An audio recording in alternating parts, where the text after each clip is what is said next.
Kalena dhamma sawanang etamang kalamutamang.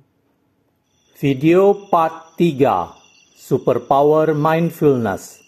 Panduan meditasi membangkitkan kesadaran adidaya untuk mencapai kebahagiaan tertinggi. Judul asal Mindfulness, Bliss and Beyond. Penulis Ajahn Brahm. Penerjemah Chuang. Penyunting Handaka Wijananda. Perancang sampul dan penata letak Agus Prayogo. Penerbit Ehipasiko Foundation, cetakan ketiga, April 2009. Video part 3, bagian 1, kebahagiaan meditasi. Bab 3, rintangan meditasi 1. Dalam bab ini dan selanjutnya, saya akan menjelaskan secara terperinci mengenai 5 rintangan.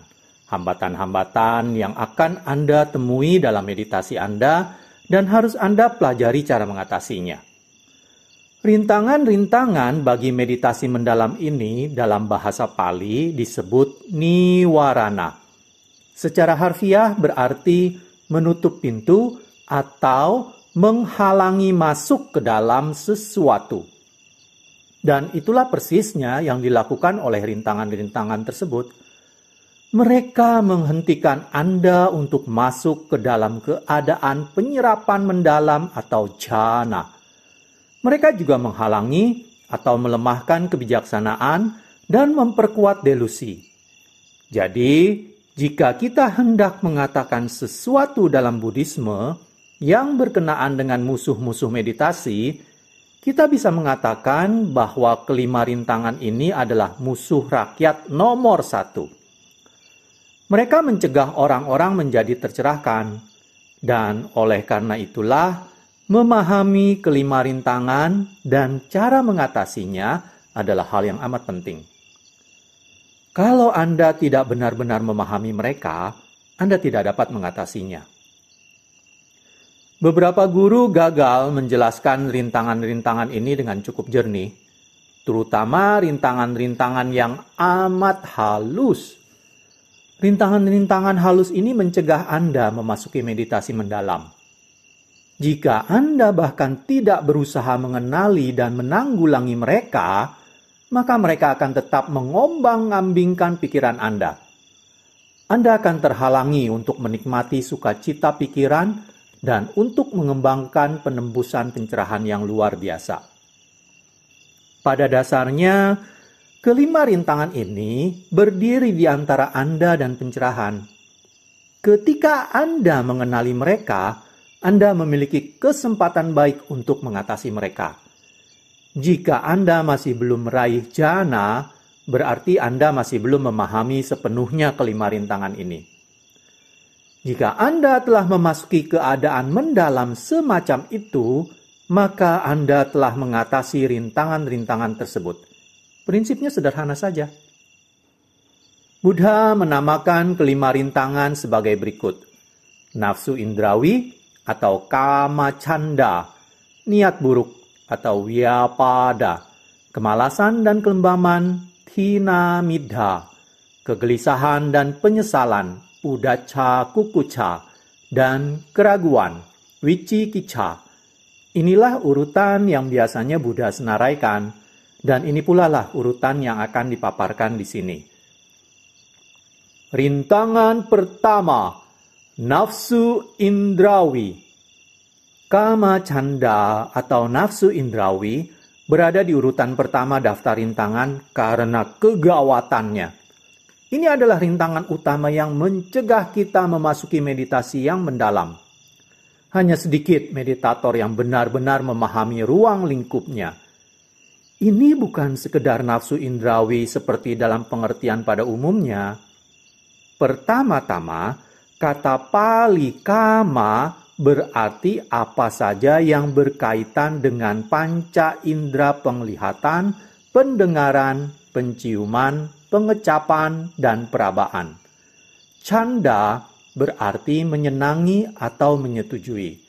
Bersama-sama, kata majemuk kama canda berarti kesenangan, ketertarikan, keterlibatan dengan dunia panca indera.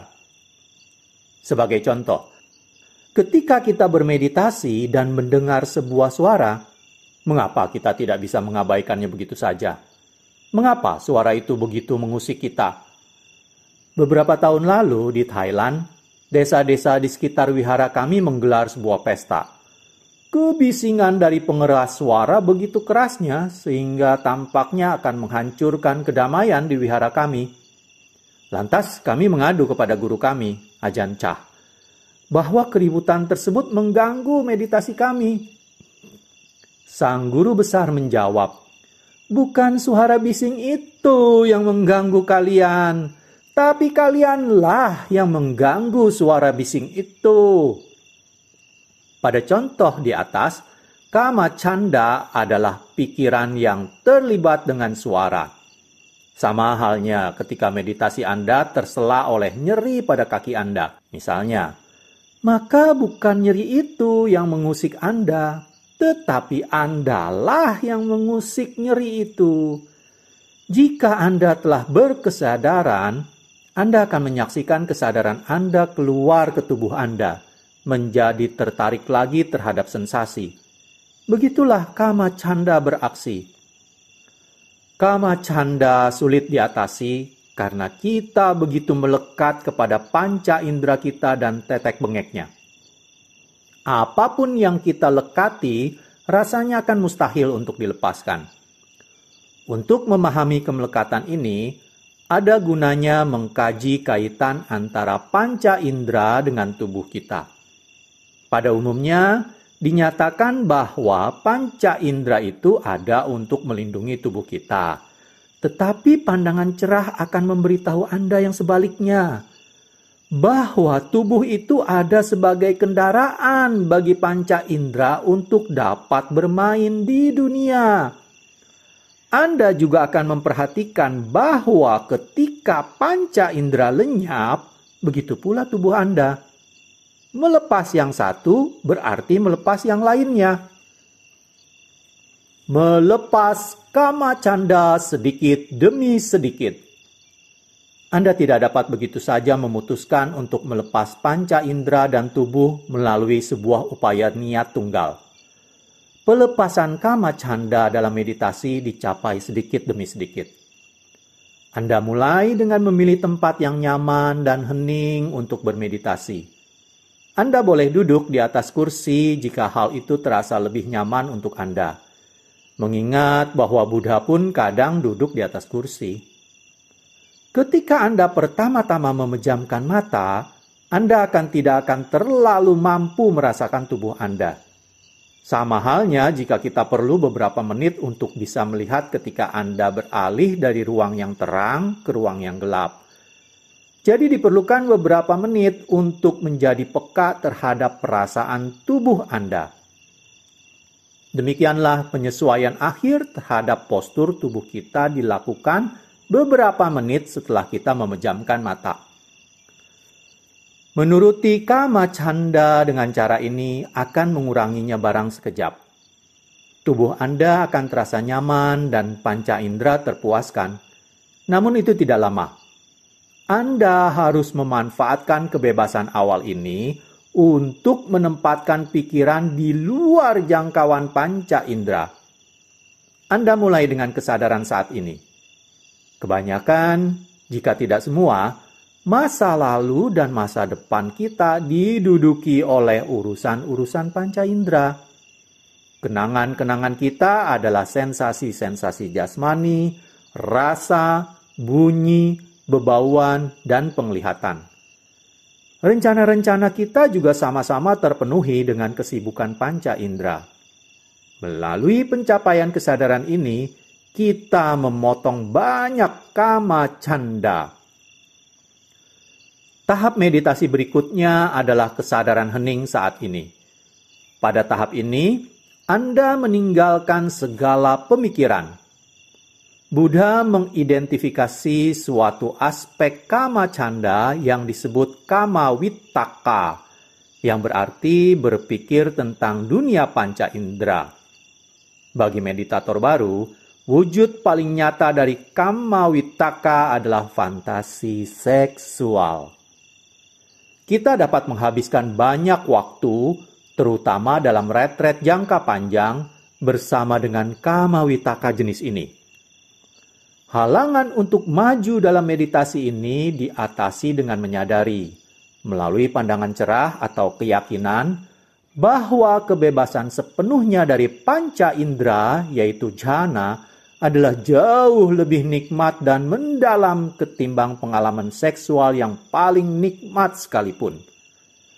Seorang biku atau bhikkhuni meninggalkan seksualitas mereka bukan karena takut atau tekanan, tetapi karena mengenali sesuatu yang lebih hebat.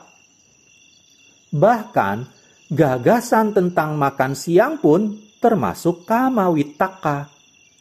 Hal-hal ini mengganggu keheningan, dan hanya segelintir meditator yang menyadari bahwa mencatati sensasi tubuh, sebagai contoh berkata dalam hati, napas masuk atau dengar suara atau nyeri menusuk, juga termasuk Kamma Vittaka dan rintangan untuk maju.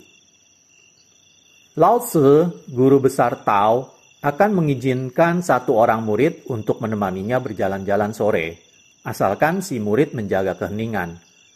Suatu senja, tak kala mereka tiba di sebuah punggung gunung, si murid menyeletuk. Betapa indahnya matahari terbenam itu. Lao Tzu tidak pernah lagi mengizinkan murid itu menemaninya berjalan-jalan. Ketika murid-murid yang lain bertanya apa sebabnya, sang guru menjelaskan, dia tidak lagi menyaksikan matahari terbenam. Dia hanya melihat kata-kata tersebut. Itulah sebabnya Anda mesti meninggalkan pencatatan. Karena melihat kata-kata berarti menjadi tidak sadar sepenuhnya akan suatu hal yang dengan sia-sia coba dilukiskannya. Di dalam kesadaran hening saat ini, seakan-akan dunia panca indera dikurung dalam sebuah sangkar.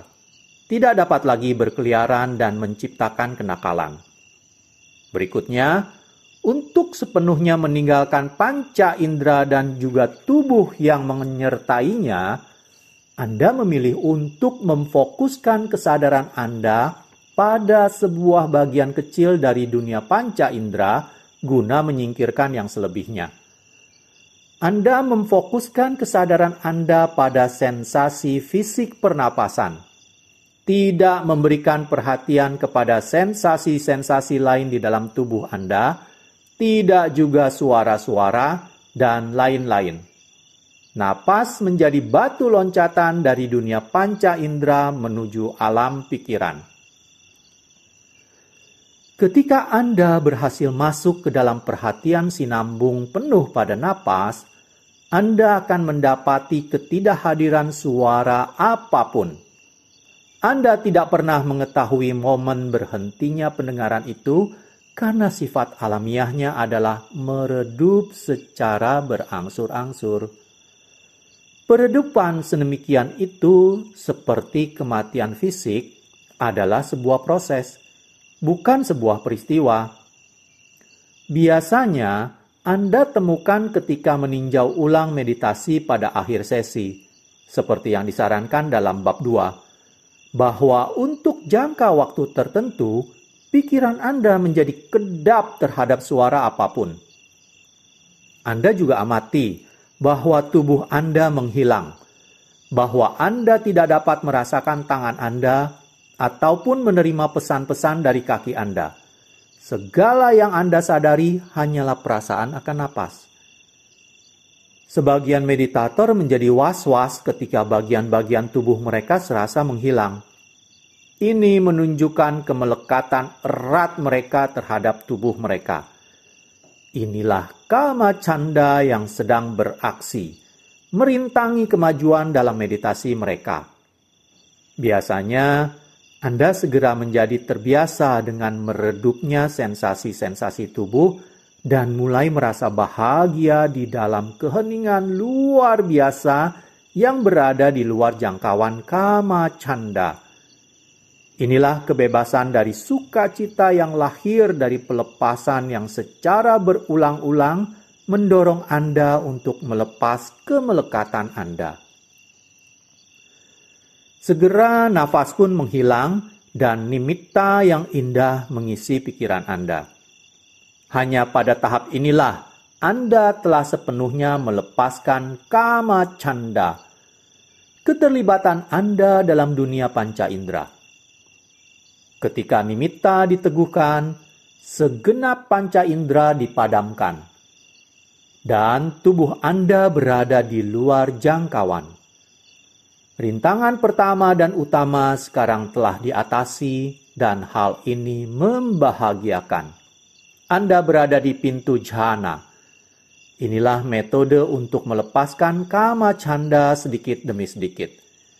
Inilah sebabnya tahap-tahap meditasi diajarkan dengan cara ini. Seperti yang disabdakan Buddha dalam Jataka 4,173, semakin engkau meninggalkan dunia panca indera, semakin banyak kebahagiaan yang engkau alami. Jika engkau ingin mengalami kebahagiaan sepenuhnya, tinggalkanlah sepenuhnya dunia panca indera. Rintangan kedua, niat buruk. Rintangan kedua, niat buruk atau wyapada adalah juga rintangan besar bagi meditasi mendalam, terutama bagi para meditator barat. Pemahaman umum terhadap rintangan kedua ini adalah amarah terhadap orang lain. Namun, itu tidaklah seluas pengertian niat buruk. Karena niat buruk lebih mendekati amarah terhadap diri Anda sendiri atau bahkan terhadap objek meditasi. Niat buruk terhadap diri sendiri. Niat buruk terhadap diri sendiri dapat terwujud sebagai tak memperkenankan diri Anda menjadi bahagia, atau menjadi damai, atau berhasil dalam meditasi. Terdapat banyak orang yang menderita rasa bersalah yang mendalam.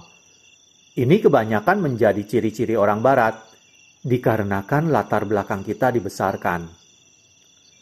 Niat buruk terhadap diri sendiri adalah sesuatu yang mesti Anda awasi selama meditasi. Hal ini mungkin menjadi rintangan utama yang menghentikan Anda untuk memasuki meditasi mendalam. Masalah ini benar-benar ditunjukkan kepada saya beberapa tahun silam, ketika seorang bhikkhuni barat menuturkan kepada saya mengenai praktek meditasinya. Dia sering memasuki meditasi mendalam, yang nyaris masuk ke dalam jhana.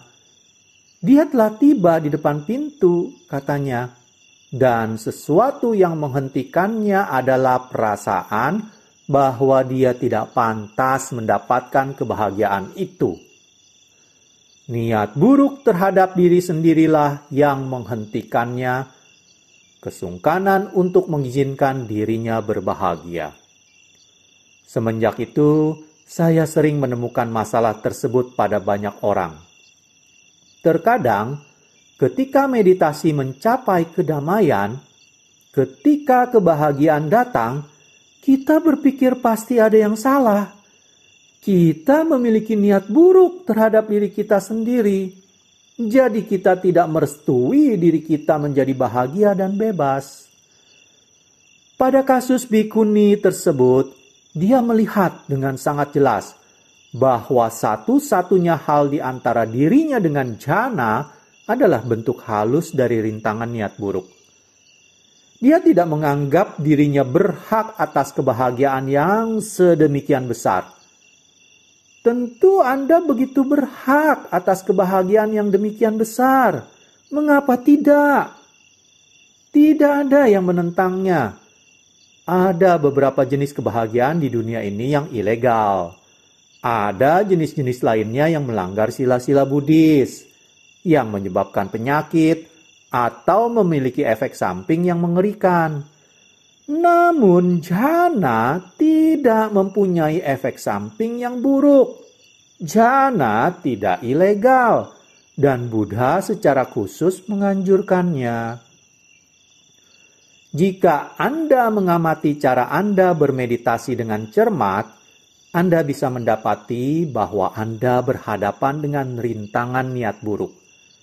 Tetapi bukan pada langkah terakhir sebelum jhana. Anda berhadapan dengannya pada tahap awal meditasi, tak kala Anda tidak memperkenankan diri Anda merasa bahagia. Mungkin Anda lebih suka duduk melewati rasa sakit daripada menikmati kedamaian dan kebahagiaan. Barangkali Anda menganggap diri Anda tidak pantas atas kebahagiaan, sukacita, dan kebebasan. Keengganan terhadap kebahagiaan batin adalah suatu tanda pasti dari rasa bersalah. Ketika seseorang terbukti bersalah, hukuman biasanya mengikuti, yang mungkin diputuskan oleh pengadilan.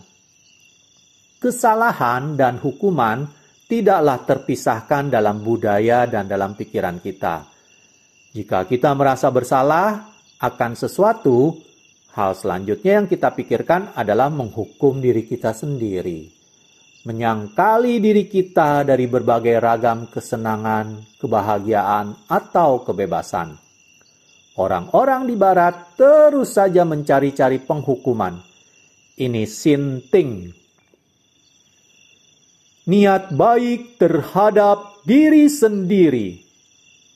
Untuk mengatasi rintangan tersebut, lakukanlah meditasi cinta kasih. Berikan jeda bagi diri Anda sendiri. Katakanlah kepada diri Anda, pintu hatiku terbuka untuk segenap diriku. Aku membolehkan diriku berbahagia.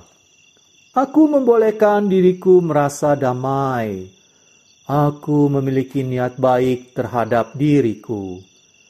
Cukup baik untuk memberi diriku kedamaian dan kebahagiaan dalam meditasi ini. Jika Anda menemukan kesulitan untuk memancarkan cinta kasih pada diri Anda sendiri, tanya, kenapa? Mungkin ada keruwetan rasa bersalah yang bercokol di dalam diri Anda, dan Anda tetap mengharapkan penghukuman. Anda belum memberi diri Anda sendiri pemaafan tanpa syarat. Sebuah etika yang indah dari ajaran Buddha adalah tak peduli apa yang telah dilakukan oleh siapapun terhadap diri Anda atau seberapa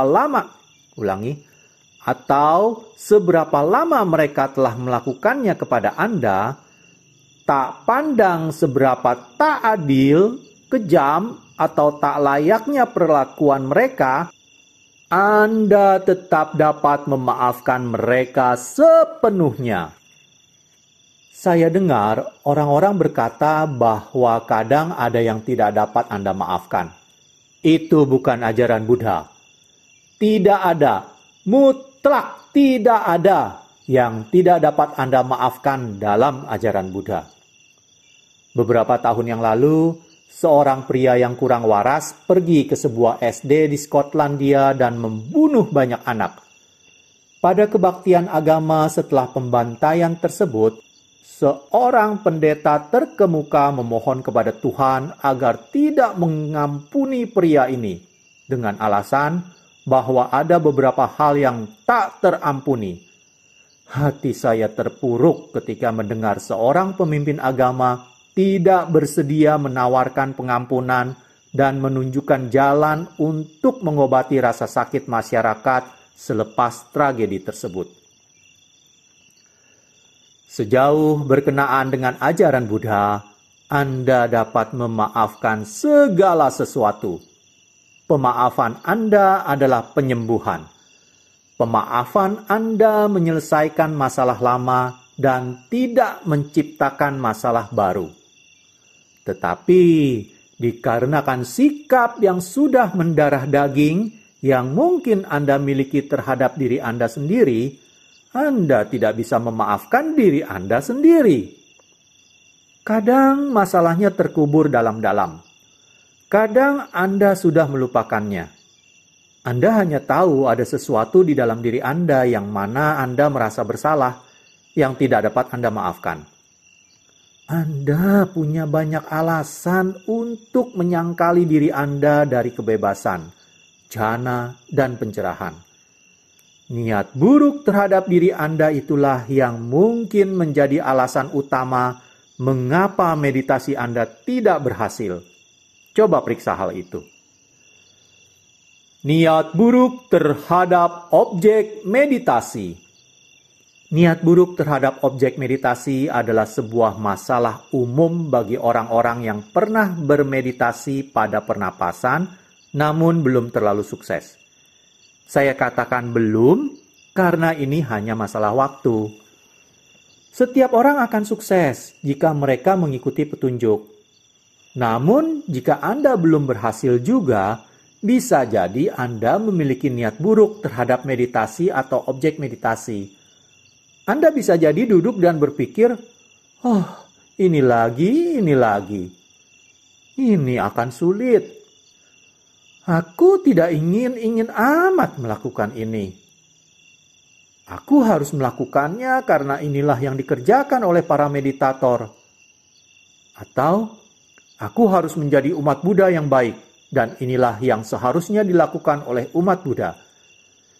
Jika Anda mengawali meditasi dengan niat buruk terhadap meditasi, melakukannya tetapi tidak menyukainya, maka meditasi Anda tidak akan jalan.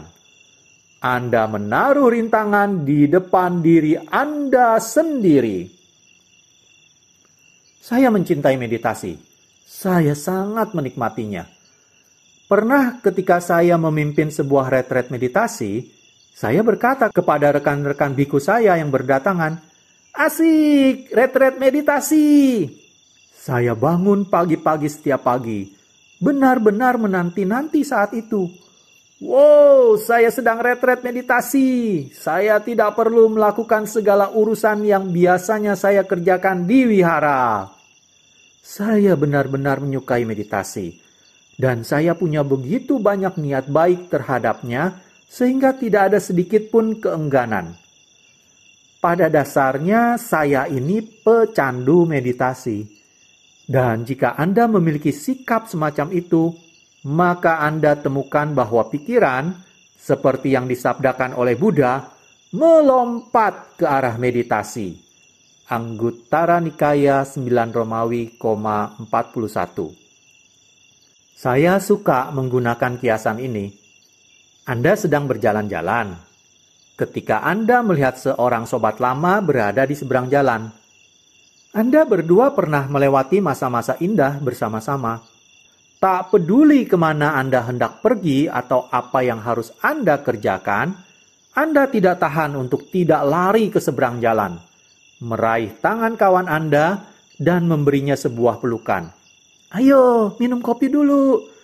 Aku tak peduli meski harus terlambat untuk sebuah janji. Lama sekali aku tidak bertemu denganmu. Ayolah, kita ngobrol-ngobrol dulu." Meditasi itu seperti kawan baik lama yang ingin Anda ajak bincang-bincang. Anda bersedia menyisihkan hal-hal lainnya. Jika saya melihat meditasi berada semil di depan, saya akan langsung berlari ke arahnya, memberinya sebuah pelukan hangat, dan mengajaknya minum kopi di suatu tempat. Dan tentang objek meditasi, sang napas, kami pun telah melewati masa-masa yang menyenangkan bersama. Napas dan saya, kami adalah sobat terbaik. Jika Anda menghargai napas dengan niat baik semacam ini, Anda akan lihat mengapa mengawasi napas dalam meditasi Anda jadi begitu mudah. Sebaliknya, tentu saja, adalah jika Anda tahu Anda harus bersama napas yang menakutkan ini, dan Anda tidak menyukainya, Anda akan mendapatkan begitu banyak kesulitan dengannya. Anda melihat napas sedang menyusuri jalan di sisi yang lain, dan Anda berpikir, Ya ampun, dia lagi. Anda berusaha balik badan dan bersembunyi di balik lampu jalan supaya dia tidak dapat melihat Anda. Anda ingin melarikan diri. Sayangnya, orang-orang mengembangkan niat buruk seperti ini terhadap napas. Jika hal ini tidak ditunjukkan kepada mereka, mereka akan menganggap meditasi sebagai sebuah tugas. Tak ada kebahagiaan di dalamnya. Meditasi akan menjadi sesuatu seperti pergi ke pusat kebugaran. Jika tidak ada sakit, maka tidak ada hasil. Anda mengangkat beban sampai benar-benar menyakitkan. Karena Anda pikir dengan cara itu Anda akan mendapatkan sesuatu. Jika itu cara Anda untuk memasuki meditasi, maka tidak ada harapan untuk Anda. Jadi, tanamkan niat baik terhadap objek meditasi. Programlah diri Anda untuk merasa senang bermeditasi. Berpikirlah, wow, indah. Yang harus kulakukan hanyalah duduk dan tak melakukan hal-hal lainnya. Tak perlu menukang, tak perlu menulis surat, tak perlu menelepon. Aku hanya perlu duduk di sini dan bersama dengan sahabat lamaku, napasku. Jika Anda dapat melakukan hal itu, Anda telah meninggalkan rintangan niat buruk, dan Anda mengembangkan kebalikannya, cinta kasih terhadap napas Anda. Saya menggunakan metode berikut ini untuk mengatasi setiap niat buruk terhadap napas saya. Saya memandang napas saya sebagai bayi saya yang baru lahir. Akankah Anda meninggalkan bayi Anda di pusat perbelanjaan dan melupakannya begitu saja? Akankah Anda menjatuhkannya saat berjalan di jalanan? Akankah Anda berpaling darinya dalam waktu yang lama? Mengapa kita tidak dapat menjaga perhatian kita terhadap napas? Sekali lagi, ini karena kita kurang baik terhadap napas kita. Kita tidak merasa bahagia dengannya, dan kita tidak menghargainya. Jika Anda menghargai napas Anda sebesar Anda menghargai anak Anda atau orang lain yang amat sangat Anda kasihi dan yang sangat rentan, Anda tidak akan pernah menjatuhkan, melalaikan, atau meninggalkannya. Anda akan selalu penuh kesadaran terhadapnya. Namun, jika Anda memiliki niat buruk terhadap napas, Anda akan dapati diri Anda berkeliaran dan melupakannya. Anda berusaha meninggalkannya karena Anda tidak terlalu menyukainya. Itulah sebabnya mengapa Anda kehilangan objek meditasi Anda. Sebagai rangkuman, niat buruk adalah rintangan. Dan Anda mengatasi rintangan tersebut dengan belas kasih kepada semua makhluk, pemaafan terhadap diri Anda sendiri, cinta kasih terhadap objek meditasi, niat baik terhadap meditasi, dan persahabatan terhadap napas. Anda juga dapat memiliki cinta kasih terhadap keheningan dan momen saat ini. Ketika Anda peduli kepada sahabat-sahabat yang tinggal di dalam pikiran ini, Anda mengatasi segala keengganan terhadap mereka sebagai objek meditasi. Ketika Anda memiliki cinta kasih terhadap objek meditasi, Anda tidak perlu bersusah payah untuk memegangnya. Anda cukup mencintainya benar-benar sampai tidak perlu mengerahkan upaya untuk bersamanya. Demikianlah saya akhiri pembacaan bagian 1, kebahagiaan meditasi, bab 3, rintangan meditasi 1. Untuk selanjutnya, saya akan bacakan rintangan meditasi 2 yang berupa rintangan ketiga, keempat, dan kelima dari Panca Niwarana. Terima kasih. Kalena dhamma savanang etammang kalamutamang